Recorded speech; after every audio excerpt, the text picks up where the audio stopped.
friends, and welcome back to Ghouls Night In, the spooky chat show with your best ghoul friends. I'm Penny Snark. And I'm Midge Munster. And today, Penny, we're going to dive back into one of our favorite topics, which is all different types of things to do with burial rituals and death. Yeah, that is one of my favorite topics. Yes, I feel like we get into it a lot here, but that's that stuff we like, so it's okay. But that being said, we are going to be talking about death and burial today, so if that is a sensitive topic, please see the next episode. But what we are going to do today is talk about coffins. Ooh, Woo! coffins. So, obviously, humans have been burying our dead for like ever, for thousands of years. I think most people probably think Egyptians when they think of kind of the original ancient burial rites.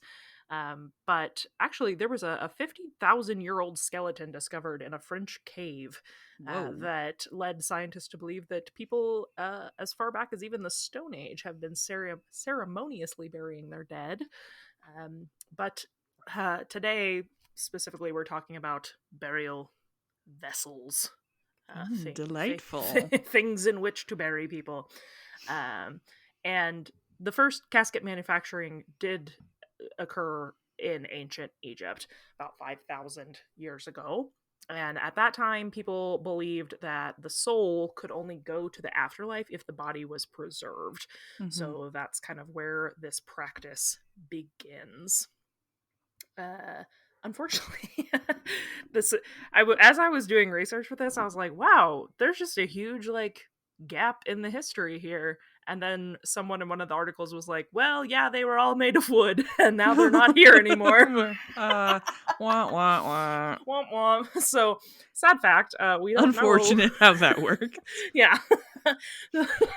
We don't know a ton about the history of like the middle-aged time period, about how their wood coffins were structured and whatnot, because they're not here anymore. We put them in the ground and now they're gone. And now they're gone. But what we do know is that around the 16th century is when coffins started to resemble what we use today.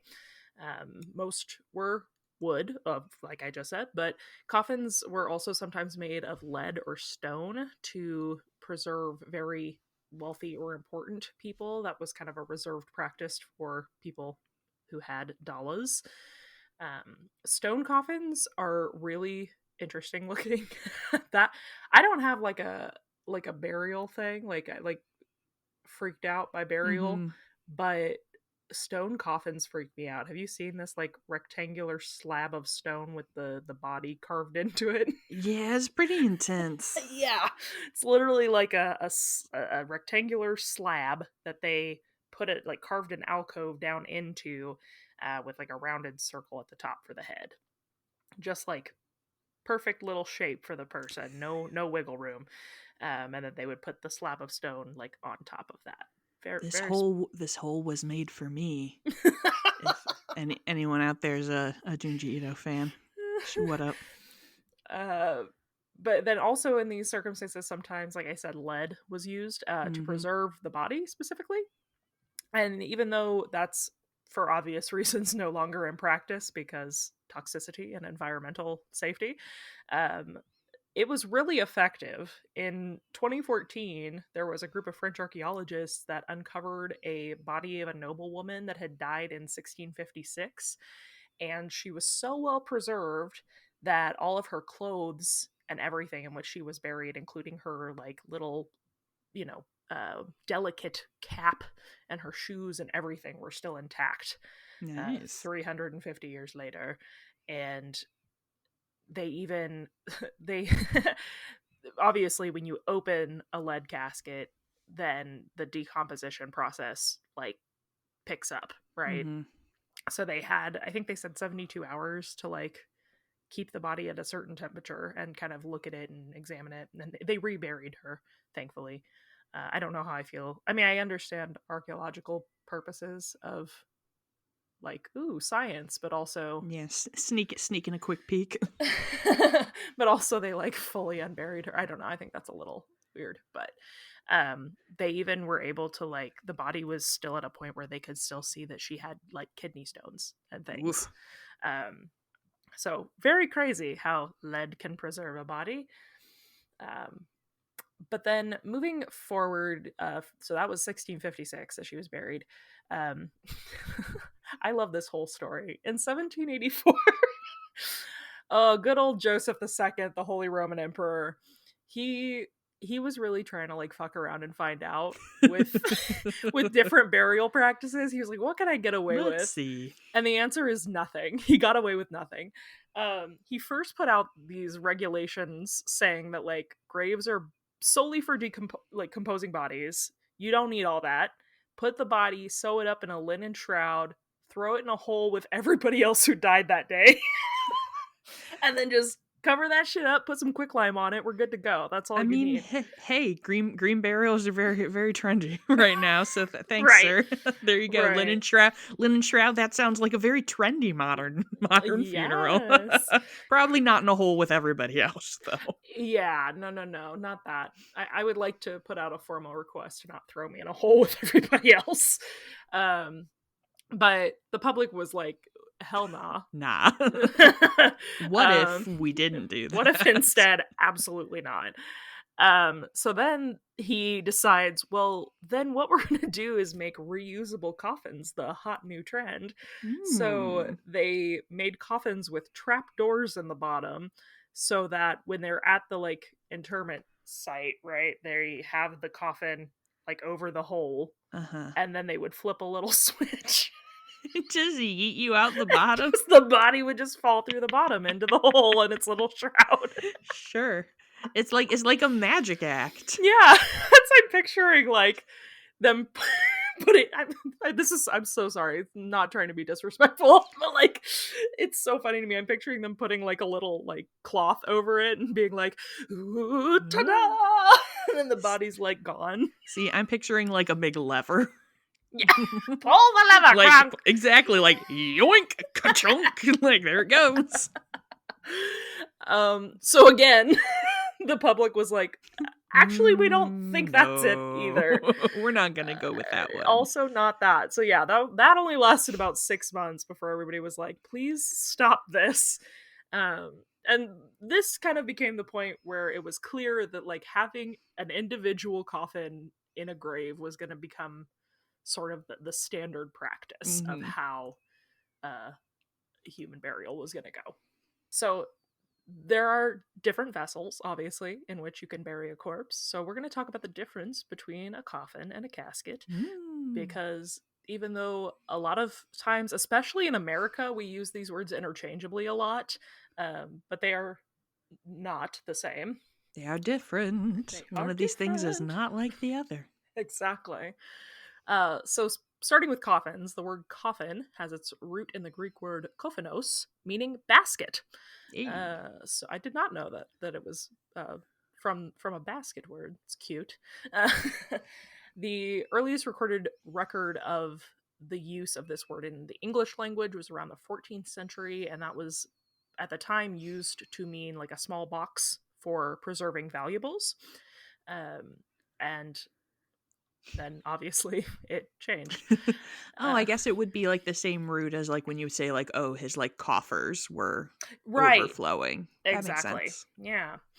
Yeah. So coffins are, their distinction is that they have 6 sides and are shaped to form around the human body. So when you think like, traditional spooky coffin shape, Dracula tomb, like that's a coffin. And in the United States, the early coffin industry was actually like run by local furniture and cabinet makers who doubled kind of as undertakers. Hell yeah. I'm just picturing them being like, I did not sign up for this.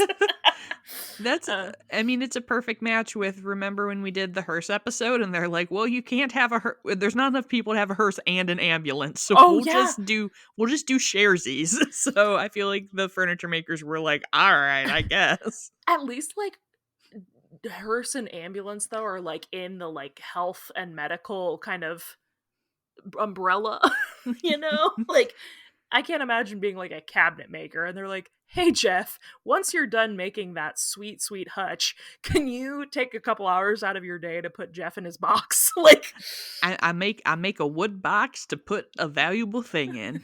yeah, I guess that's true.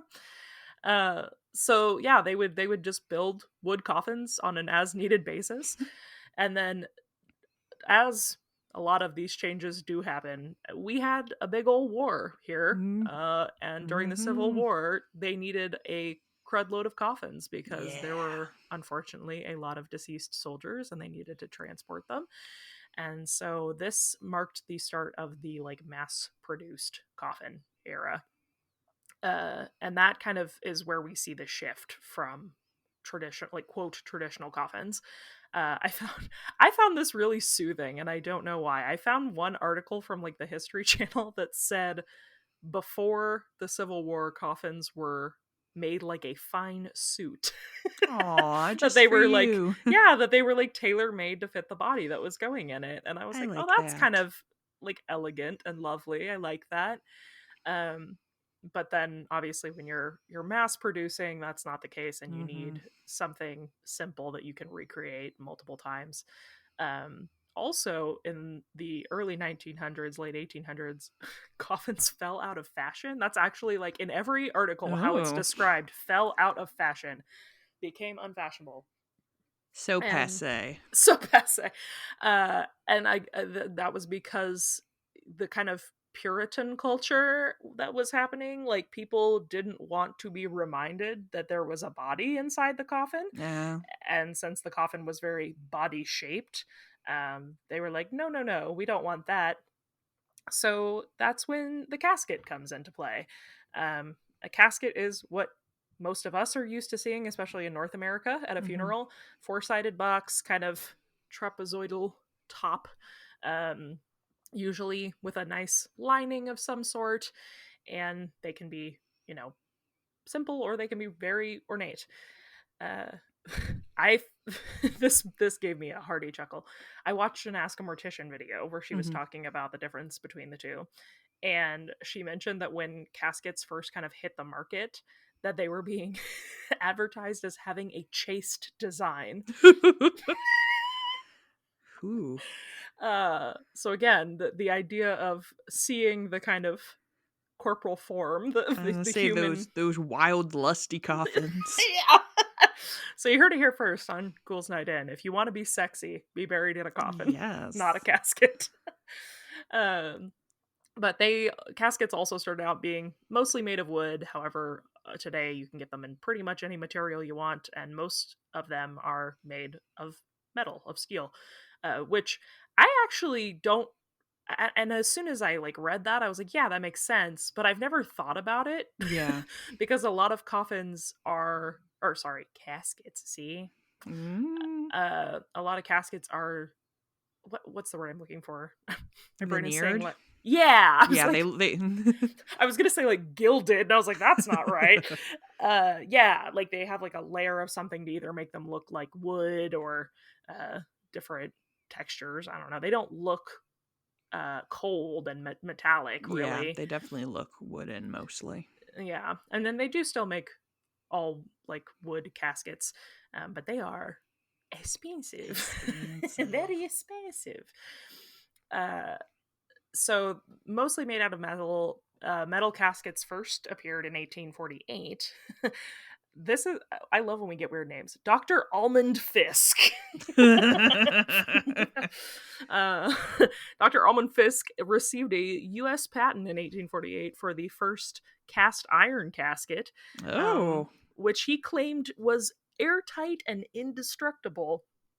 And the Fisk airtight coffin was made well, like I already said that. Whoops, completely from cast iron, and bronze plated on the outside, and then it kind of looks like a mummy sarcophagus. Honestly, like it's kind of got that like vacuum sealed body Mhm. shape, and it's more rounded. But then it has a tiny little like scuba diver window in the face so that you For could peeping. view the body since it's completely sealed. I mean, the Uh, real question is, do you have to season it first? A cast iron skillet. A Well, no. we have the technology. Crematoriums are set up for that. Yes. You can stick it in the fire, let it heat to the right temperature There for a you while. go. But let me tell you, that's not the problem. Uh-oh. But what the problem is that creating an airtight holder for a decomposing body. Ooh, yeah. If you don't know, when a body decomposes, it releases a lot of gas. Mm-hmm. Your digestive system is still kind of at work. Like there's still bacteria in your gut and stuff going through the process, and you're just releasing gas because you're decomposing. So when you put a body in an airtight container and it has all this gas releasing into the container with nowhere for it to escape, we have a fun era where caskets are exploding. Exploding caskets. I love it. Yay! Apparently, this is like a thing in the like mortuary science land that they literally call exploding casket syndrome. And this still happens from time to time now because there are protective caskets that are kind of marketed to people as being the most protective option to keep your like loved one's body safe from stuff. They're not airtight like this where it's like sealed, but they have this, it's literally like body Tupperware. It has like a thick rubber seal around the edge. And when bodies are put in like a mausoleum, you can see the effects of this where like the casket will pop and like hit the wall of the mausoleum and the plate will come out. Now it's not like a bomb, like nobody's yeah, like, yeah. But also these airtight things will kind of create like a soupy situation where like all the moisture is also trapped in there, so the body's getting like goopy, and then when it pops, the like body fluid will kind of come out and leak out the mausoleum walls. So don't do that. I mean, I'm not going to tell you can't. I'm not my place to tell you what to do with your body, but I mean, I feel like this is one of those things where I'm like, I feel like you have gotten the opposite of what you were aiming for. Exactly. And maybe it would have been better to just chill and let like maybe let a little, nature take its course. Like maybe a little moisture or like a bug gets into my coffin versus my outsides pouring down a wall. Yes. Yeah, and like a swamp inside my coffin. Yeah, no thank you. So yeah, those Fisk airtight coffins did not last very long. However, they were really prevalent in kind of the amping up of America's obsession with preserving the body after death. And then, that we could do a whole other episode. We could do lots of other episodes on death sciences. I'm sure things. We will. Yeah, I'm not going to get into like body preservation and embalming and things, but that was kind of because we couldn't seal the body totally like that. We do start seeing a change in mortuary sciences. Yeah. By the early 1950s, there were more than 700 casket manufacturers in the United States, which seems like too many in my I mean, I know a lot of people die, but all of us actually sometimes. I say everybody. But by 2003, only 147 of those companies were still active. A lot of them, consolidated into one another. And today, less than a dozen manufacturers make more than 90% of the metal caskets sold in the United States. It's estimated that 3 companies, Batesville, Aurora Casket Co., and York Group, produce more than 70% of all caskets sold annually. And it's, I mean, this doesn't surprise me, but just what a crazy number. Casket manufacturing in the United States is a $1.2 billion industry. Ooh. Oof. I mean, they cost a lot. That's yeah. I mean, so caskets are expensive. I see where you're making making that money. Which brings me beautifully to my next. This is just a fun fact. I don't have a lot of info on it. I just thought it was hilarious. Apparently, in 2004, Costco caused like a huge uproar in the death industry because they tried to start selling like value Oh my caskets. god, I love it, Costco. Please. They were selling like low price steel caskets, and everybody was like, "You can't do that, Costco." I think that's so funny. I I kind of wish I was in fourth grade at the time, but I wish that I would have just bought one just to have Right? one. Just to keep it. I didn't find any information about what like low cost meant, but also everything cost a lot less in 2004. This So, is true. uh, but today, more actually, this is also something I wanted to chat about. So, like, 75% of the population now is opting to be cremated Mhm. rather than buried, which uh, I don't know if we've talked about this before. Like, I probably will be cremated. Yeah, I think we talked about death choices a little bit on like the In our cemetery cemetery episode. episode. Yeah. But like caskets are still a really important part of the death services process, Mhm. and you do still have to have some kind of receptacle even Yeah. when you're cremated. There are like cremation specific caskets that are just made of a very thin and expensive wood and are made to burn quickly. But basically funeral law kind of not requires that, it's not like a hard require, but most funeral homes and things will not accept a body without some kind of casket or something. um so you you technically, there's no law that says you can't be buried just like in a shroud or something. But in order to go through all the like fancy American funeral proceedings, you have to have a box. Yes.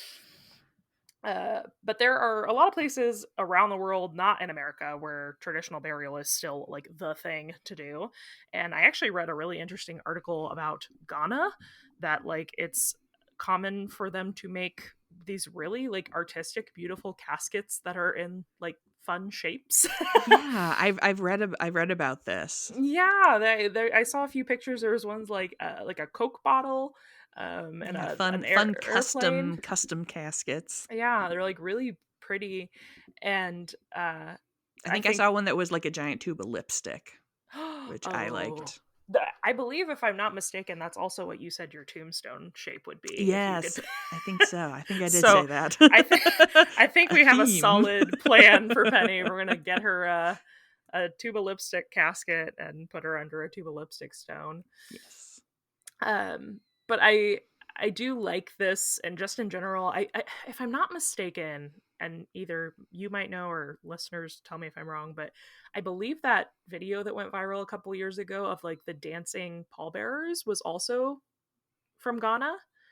And That sounds right. yeah.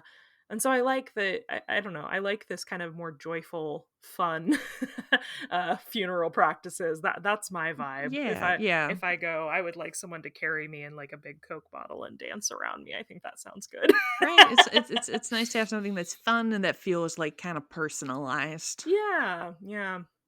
I don't know. Oh no, I do. Well, that might have been what I said on the cemetery episode too. I don't know what kind of casket I would get like personalized. And I was like, yeah, I think I'd want it to look like a Volkswagen bus. And then I think I'm literally, as I said that, I was like, I think that might have literally been what I said That would on be pretty the sweet. cemetery I episode think it too. may have been. That's so funny. Well, we're consistent, if nothing Ooh, else. yes, we're on theme. Go back and listen to the cemetery episode and tell us if that Tell was us how true. consistent we were.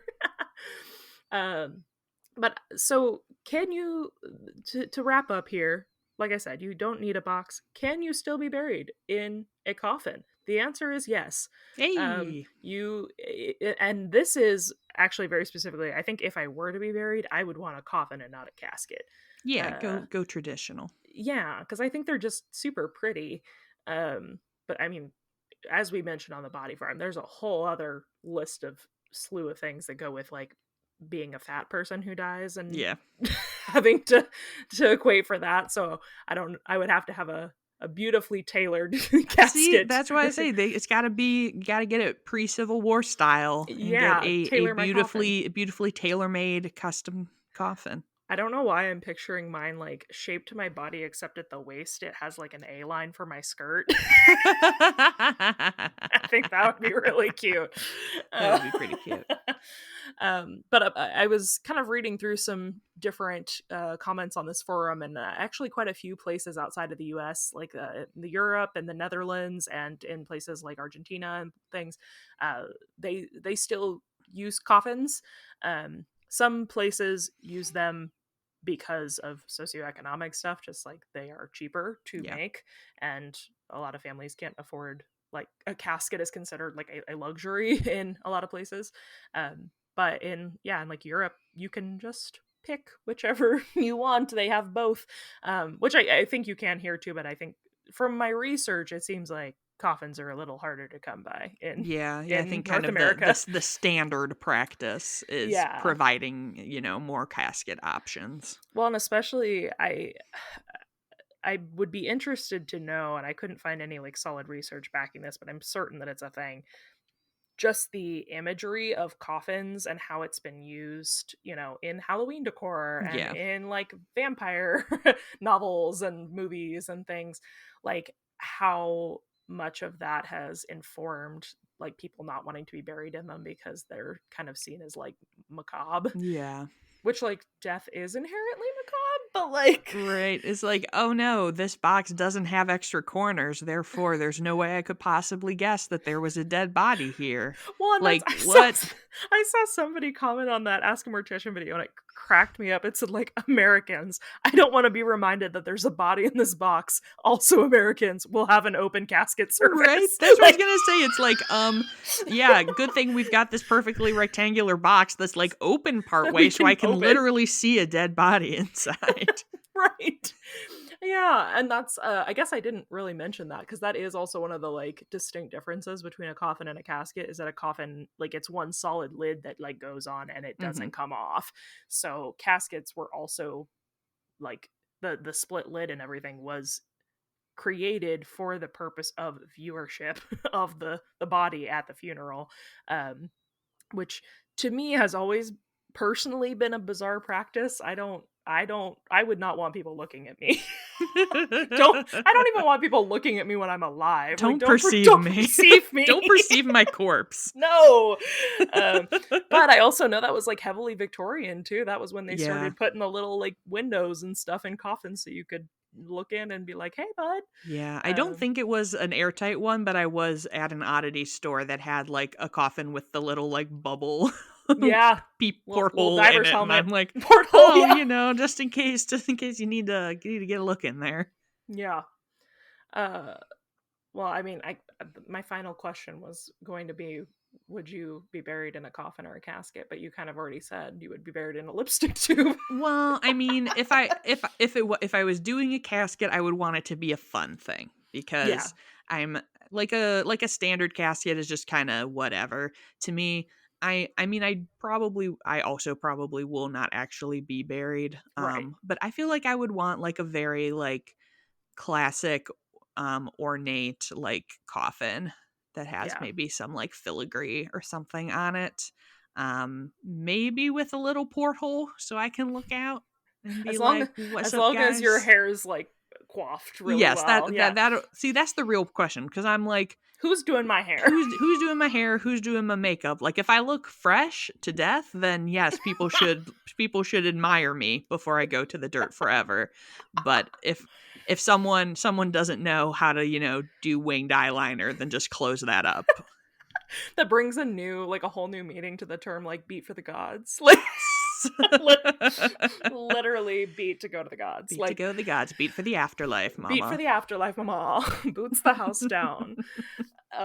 Yeah, I agree. I will probably not go that route, but I think I do think it's funny too. You can get like I don't know, not air wrapped, what's it called, like shrink wrapped. uh People will put like, tie dye or like their favorite sports team Oh like yeah, wrapped around yeah. their whole ass casket, and I'm like, that's wild. True. I do. So I did. I liked when you said that that coffin came from like the term for basket because I feel like I've seen like those like really cool like basket casket things Yes, that I are meant to like bring that up. They're that beautiful. are very beautiful, They're like like much more like wicker. eco-friendly. Yeah, like a wicker casket. That's I pretty think cool. they're literally, I think, called like green caskets is like Mm-hmm. the yes. I actually, if poor Taylor for being married to me. It was, I'm prepping for this episode, and it's like I'm finishing up my notes, and it's like freaking 8 in the morning, and I'm like, Taylor, let me talk to you about like, if I died. Like let's talk about all the interesting things that I think would be cool. Um but yeah, I think that if I was telling him, like, if I were to be buried, I would want to be buried in a state where I could like disintegrate, Yeah. Yeah. box and Same. all. Don't embalm me. I have nothing against anybody who wants to be embalmed, but I don't. That freaks me out. Yeah. But yeah, I love. We should maybe try to find a picture of those whisker wicker caskets, because they're so pretty. I really do like those. Yes. See, I feel like what I'm learning from this like conversation is that I need to get a coffin just to like hang out in Yeah, while I'm alive and like lay there and like look hot, and lay then there then and you can look up. just dump me out of there once I'm Trap actually door. dead. Yeah, trapdoor it. Trapdoor it. Keep Perfect. That's the thing where I'm like, I don't want anybody to be spending thousands of dollars on something they're just gonna dump in the ground. Like, Yeah, relatable. trapdoor me out of there, keep it in your living room. Find a, my most n- find my spookiest relation a next of nice kin. hand me down. Yeah, here's grandma's coffin. Here's grandma's coffin for your personal use. Turn it into a sweet bookshelf or whatever. That's the plan. That's it. Yes. Put it down. Writing as we speak. Please forward this podcast as my next will, as my last will and Your testament. testament. Yeah, this is my last wishes. Yes. Well, that is a very brief background on coffins, caskets, and burial vessels. Delightful. Like I said, there are so many little niches within this topic that we can go all in on, and I'm sure there will be more. So if you enjoy these type of topics, let us know, and you can do that by leaving us a nice review wherever you listen to this podcast. Well, that's not true. Wherever you listen probably won't. Most places won't let you leave a review. However, if you're listening on Apple Podcasts, leave us a review or a rating wherever else. That really helps us find new listeners and know that you're enjoying these topics. Also, if you are wanting to see some pretty coffin pictures, I'm sure Penny will find some lovely ones. You can follow us over on Instagram at Ghouls Night In Pod. And if you are looking for me, you can find me across all platforms at Midge Munster. And you can find me at Penny Snark. And until next time, good.